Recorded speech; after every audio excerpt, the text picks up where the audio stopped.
مساء الخير عليكم وأهلا وسهلا بيكم وكل سنة وانتم طيبين، رمضان كريم. بالنسبة للناس اللي تعرفني أو ما تعرفنيش، أهلا وسهلا بالجميع. أنا محمد محي، مرشد سياحي، وإن شاء الله يكون لنا لقاءات في شهر رمضان. آه، غالبا يعني هيبقى 4 لقاءات هنتكلم فيهم عن الحضارة المصرية القديمة. أنا كنت بس عايز أتأكد قبل ما أبدأ في حلقة النهاردة أو اللقاء الأول اللي هو هيكون عن هو الموضوع كله هيكون عن الخرافات المتعلقة بالحضارة المصرية القديمة. وأول موضوع طبعا هنتناوله هو موضوع فك رموز حجر رشيد. فأنا عايز بس أتأكد الصوت شغال، الصورة واضحة. لو الصوت واضح، الصورة واضحة، يا ريت تكتبوا لي في الكومنتس علشان أبدأ على طول. أنا واخد شوية نوتس كده قبل ما أبدأ. لو الصوت والصورة يعني شغالين كويس، لو سمحت حد يسيب كومنت إن الصوت تمام، الصوت والصورة واضحين. لو سمحت لو حد، أيوه تمام.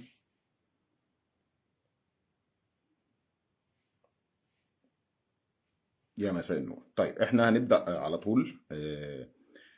هو في خرافة شائعة بتقول إن حجر رشيد ده كان عبارة عن شفرة، وإن الشفرة دي تم فك يعني كسرها.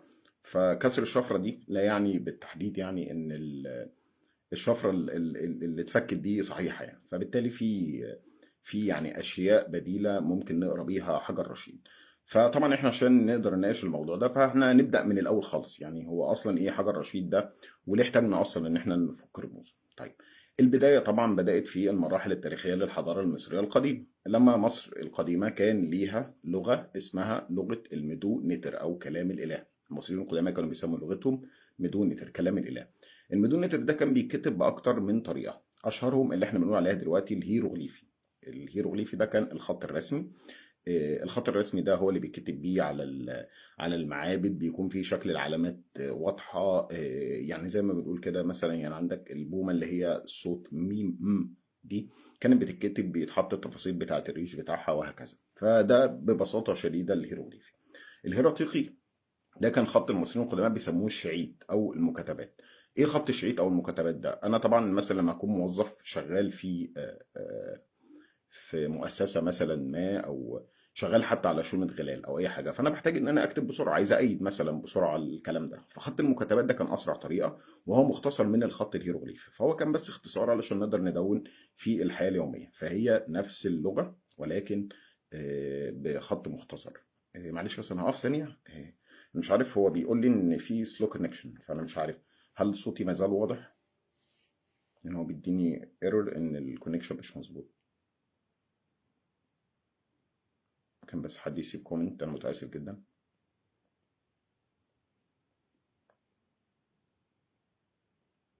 لو الصوت والصوره واضحين، لو سمحت حد يسيب كومنت.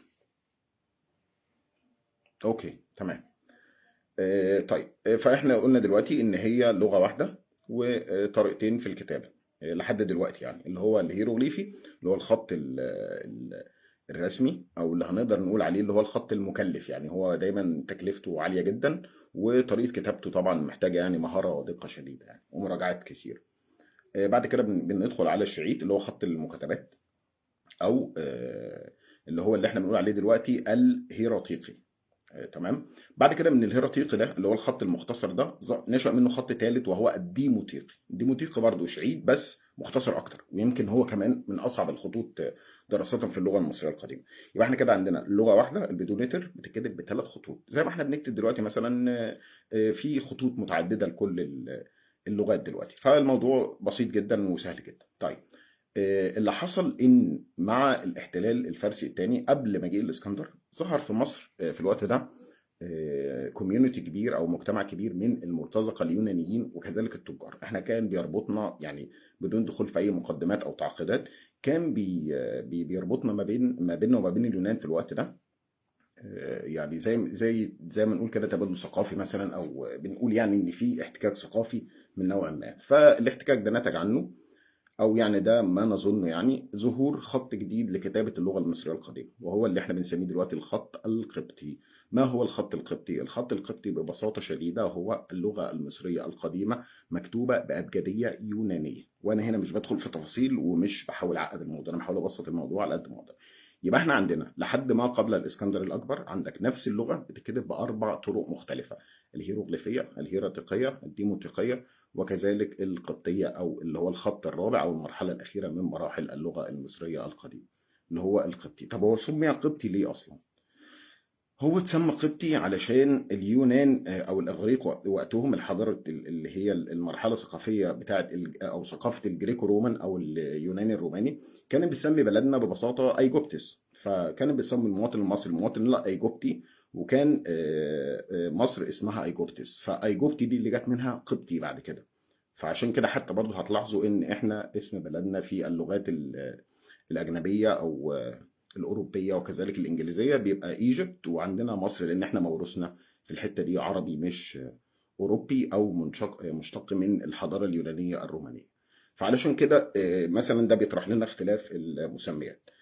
بعد كده عندنا واحنا قلنا الأربع كتابات دول، وبعد كده الأربع طرق الكتابية دول، وبعد كده اللي هي اللغة الواحدة. طيب إمتى بقى عندنا حاجة ان اللغه دي ابتدت تبقى مجهوله؟ اللي حصل ببساطه ان في العصور الرومانيه لما مصر اصبحت مقاطعه رومانيه، دي كانت واحده من اسوا عصور الجهل في تاريخ مصر، وان نسبه الاميه بلغت حد مرعب جدا. ابتدى المصريين ببطء شديد ان هم ينسوا الطريقه القديمه في كتابه لغتهم، وابتدوا يتجهوا الى الخط القبطي لان هو بقى ليه شعبيه كبيره جدا جدا. وكتبت نهايه الخطوط القديمة مع تحول مصر إلى المسيحية. مع تحول إلى المسيحية هجر المصريين الديانة المصرية القديمة، وبعد هجرهم للديانة المصرية القديمة طبعا بقى أصبح ممارسة الشعائر الدينية المصرية القديمة تحت طائلة الموت. فعشان كده المعرفة المتعلقة بالحضارة المصرية القديمة ومن ضمنها اللغة اختفت تماما، ما بقتش موجودة أو ابتدت بشكل تدريجي تختفي، وما بقاش في حد بيكتب بالخطوط القديمة. وعلشان كده القبطية هي أشهر او اللغات الكتابيه المستخدمه في الكنائس المصريه، لان ببساطه المصريين اللي هم المصريين القدماء اللي هم احنا امتدادهم حاليا، لما تحولوا للمسيحيه كتبوا النصوص المسيحيه بلغتهم اللي هي اللغه المصريه القديمه بخطها الاخير اللي هو الخط القبطي. فبسبب التحول ده بقى في عندنا مشكله تانية. ايه هي دلوقتي؟ ان ما بقاش في حد عارف يقرا الكتابات، والامر ده طبعا تم بشكل تدريجي. ما بقاش في حد عارف يقرا الكتابات اللي موجوده على المعابد، محدش بقى يفهم ايه ده عباره عن ايه بالظبط. ومعها المد الديني اللي ظهر في الوقت ده، ابتدى فيه تأويلات للآثار المصرية تظهر بمرور الوقت. منها مثلا ومن أشهرها إن في القرون الوسطى مثلا على سبيل المثال كان في افتراض مشهور جدا في العالم المسيحي بيقول إن الأهرامات هي صوامع الغلال بتاعة النبي يوسف، وهكذا. فكلها زي ما احنا شايفين بتبقى يعني إيه تأويلات ذات طبيعة دينية. طيب بعد كده مصر بتدخل مرحلة ثالثة وأخيرة، وهي مرحلة دخول العرب المسلمين. دخول العرب المسلمين كان مختلف عن أي يعني فصيل أجنبي دخل على مصر قبلها، لأن الفصيل ده انتهى بأن هو قدر أن هو يخلي اللغة العربية اللغة الرسمية للمكاتبات في ذلك الوقت. فأنت دلوقتي خلاص غيرت لغتك. بعد ما غيرت لغتك آسف أنت نسيت خطوطك الكتابية اللي هي في البداية اللي هم الثلاثة الأولانيين القدام، وبعد كده غيرت لغتك تماما إلى العربية، فأصبحت اللغة المصرية القديمة هي لغة نادرة وتكاد تكون غير متداولة. واحنا هنا بنتكلم بمرور الوقت أو يعني بعد مرور الكثير من القرون. فده خلق عندنا الحاجة إلى إعادة قراءة اللغة المصرية القديمة. زي ما احنا قلنا إن القبطية هي اللغة المصرية القديمة، ولكن احنا بنتكلم دلوقتي على اللغة نفسها بعد تطور لمدة آلاف السنين، زائد حاجة تانية إن مفيش حد بيعرف يقرأ الخطوط القديمة دي. فبالتالي اللي احنا عايزين نقوله ببساطة شديدة إن القبطية هي المنطوق للي كان مكتوب على المعابد وقتها. ومن هنا نشأ فكرة إن كان في حد لازم يعيد قراءة الخطوط المصرية القديمة. ومن هنا جت فكرة شامبليون أصلا، وفكرة إن هو قدر يفك رموز حجر رشيد. طيب هو فك رموز حجر رشيد إزاي؟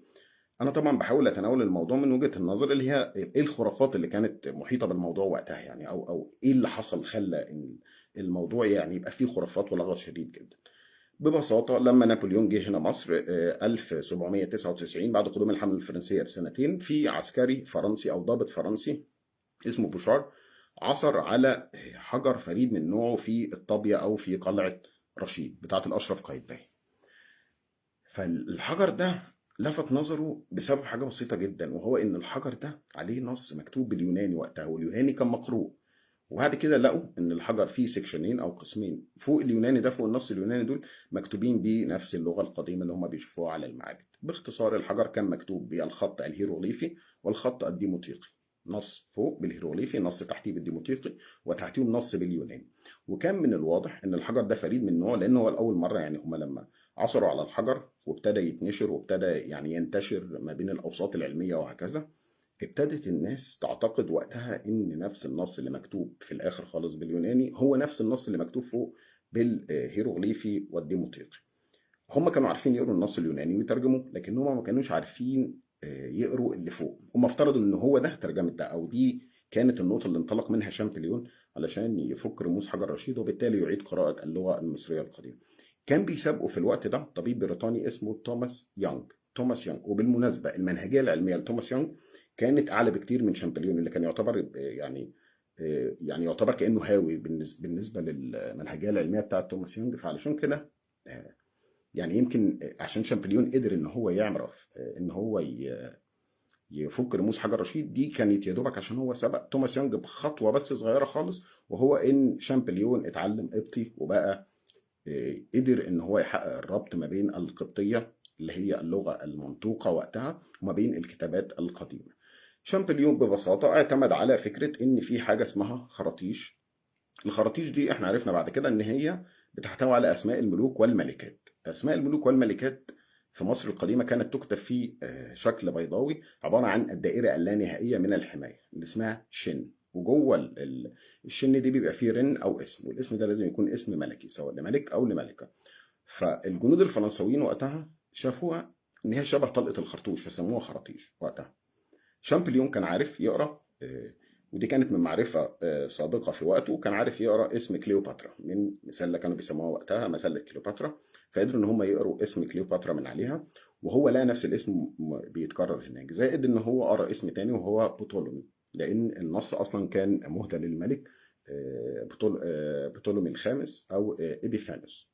فبعد كده لما هو قدر ان هو يقرا هذه الاسماء واعتمادا على فكره ان الاعلام لا تترجم، فقدر شامبليون بعد كده ان هو يقرا يعرف فكره العلامات اللي مكتوبه دي ايه اللي بيقابلها من اصوات. يعني انا مثلا لما اجي اكتب حرف الالف مثلا، حرف الالف ده بيقابله الصوت، ايه هو الصوت ده؟ الصوت ده الف.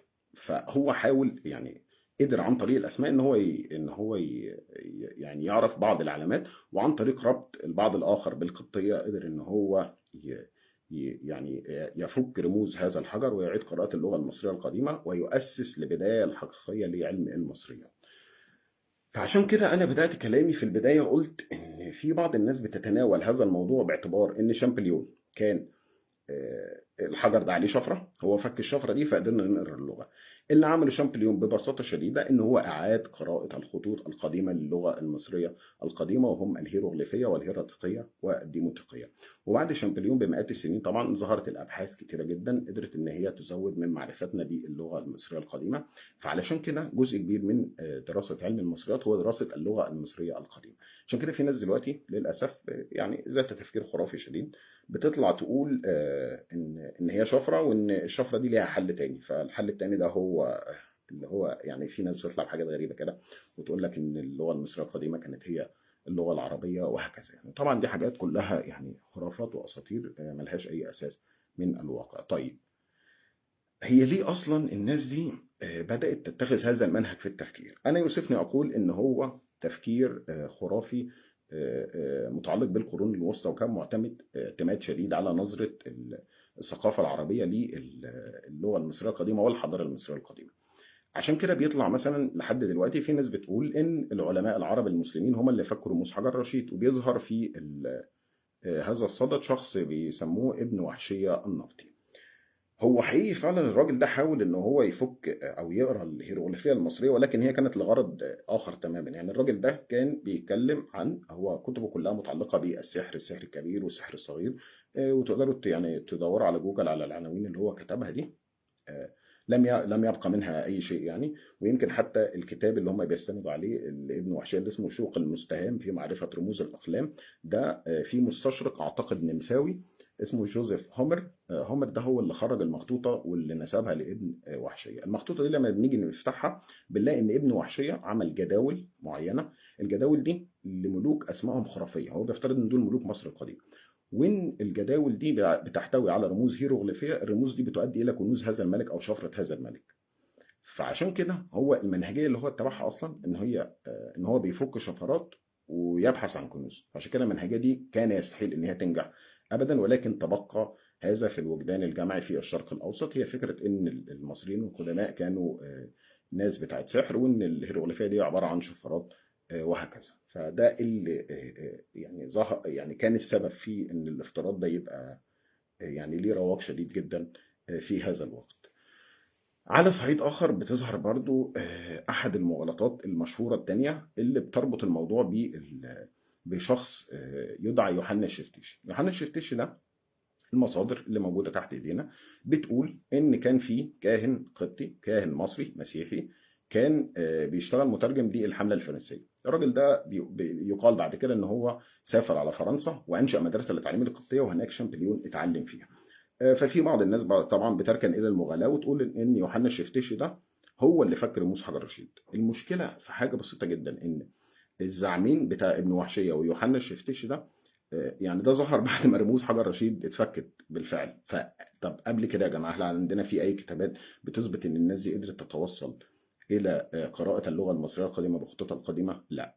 طيب هل الناس دي كان عندها معرفة بالخطوط القديمة للغة المصرية القديمة؟ لا. فهو الافتراض ده دايما بيجي بعد فكرة فك رموز يعني، أو فكرة اللي هي إيه، الموضوع اتحل خلاص، فاحنا بقى زي ما نقول كده يعني بنوسطنه أو نقيسه على ما يعني نقيفه على مقاسنا علشان يطلع احنا أصحاب هذا السبق يعني. وده طبعا مرتبط بفكرة تانية، هي فكرة إن شامبليون كان فرنسي، فهو الراجل فرنسي مش شرق أوسطي، ملوش علاقة بينا ولا يعرفنا ولا نعرفه. فشيء طبيعي جدا إن إحنا ممكن يعني إيه نسفه مما فعل ونحاول ننسب هذا الفضل لينا، يعني باعتبار إن هو سبق علمي مهول وجميل جدا. في البعض الآخر في النهاية يعني قبل ما أختم بيقول إن اللي عمله شامبليون كان تتويج لهذه المجهودات، ويحب يطلق على ما سبقه إن هو محاولات. ولكن هي الفكرة كلها ان انت لما تيجي تتتبع الحاجات اللي حصلت قبليها هتلاقي حاجة بسيطة جدا، وهي ان شامبليون وتوماس يونغ هم الوحيدين اللي اتبعوا منهجية علمية منطقية في بحثهم عن قراءة اللغة المصرية القديمة. علشان كده نجحوا. الحاجات اللي حصلت قبليهم ممكن أن نطلق عليها محاولات، ولكنها كانت كلها محاولات فاشلة، فما نقدرش نسميها بأن هي إسهام. هي مجرد محاولة فاشلة زي أي محاولة. ونجاحها وفشلها كان مرتبط ب البرواز بتاع طرف الأواشريشي. فنرجع مرجوعنا يعني. وعلى فكرة أنا حطيته يعني مخصوص عشان لفت النظر، يعني عشان هو من أحد البراويز اللي أنا بحبها جدا يعني. وبما إننا احنا بنتكلم عن الخرافات يعني، فمفيش أبلغ من هذه الجملة العبقرية يعني علشان تعبر عن فكرة إن الخرافات كلها طرف الأواشاش يعني. فاللي انا عايز اقوله في النهايه ان الموضوع كله ما هو غير مجرد الا تأييف لفكره ان احنا لينا السبق واحنا افضل ناس واحنا احسن ناس، ولكن هي في النهايه هي كلها مجرد خرافات. شامبليون اللي قام بيه ان هو اعاد احياء الحضاره المصريه القديمه مره اخرى، وقدر المصري القديم يتحدث عن نفسه. ما عادش فيه بقى بعد كده اللي هي الخرافات اللي كانت مرتبطه بالكتابات العربيه، ان المصريين القدماء كانوا سحره وعباد اوثان وكانوا بيعملوا اعمال سحر وبتاع والكلام ده كله. ده ما عادش خلاص ليه اي محل من الاعراب. وكذلك الفرضيات المسيحيه اللي كانت بتربط الحضاره المصريه القديمه بالعهد القديم او روايات العهد القديم، وفرضيات ان الاهرامات كانت مخازن الغلال والحاجات دي كلها. فعشان كده باختصار شديد اللي انا عايز اختم بيه هي فكره ان زي ما احنا قلنا الناس دي بتنطلق في الترويج لمثل هذه الخرافه، ان اللغه المصريه القديمه كانت عباره عن شفره، فالشفره دي ليها اكتر من طريقه في الحل. شامبليون طريقه منهم. فبالتالي لما حد بيطلع تاني بعد كده يقدم بديل لهذه الشفره، فبينطلق من فكره ان هو يعني عنده بديل لقراءه اللغه المصريه القديمه. وبكده انا اكون خلصت اول لقاء. هاخد بالظبط لمده حوالي 10 دقائق او حاجه اسئله لو حد عنده اي اسئله، وبعد كده القاكم الاسبوع القادم ان شاء الله. فلو حد عنده اي اسئله هقرا الكومنتس دلوقتي. كان في كاهن، ايوه استاذ،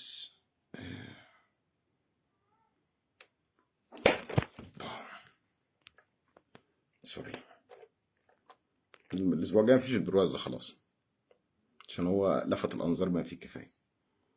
في حال اعادت اللغه المصريه القديمه لغه رسميه مره تانية، ده استاذ كريم.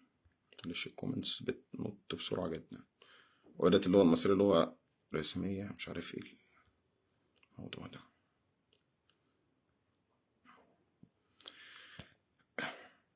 إيه، طيب في حال اعادت اللغه المصريه القديمه لغه رسميه مره تانية لمصر مع العربية، أتمنى ذلك. إيه هو الخط اللي استخدمه الديمقراطية ولا القبطية؟ والله مش هتفرق. هو الفكرة كلها إن اللغة هي معرفة، فمعرفتك باللغة هيبقى زيك زي الدارسين، ممكن تدرسها بخطوطها كلها.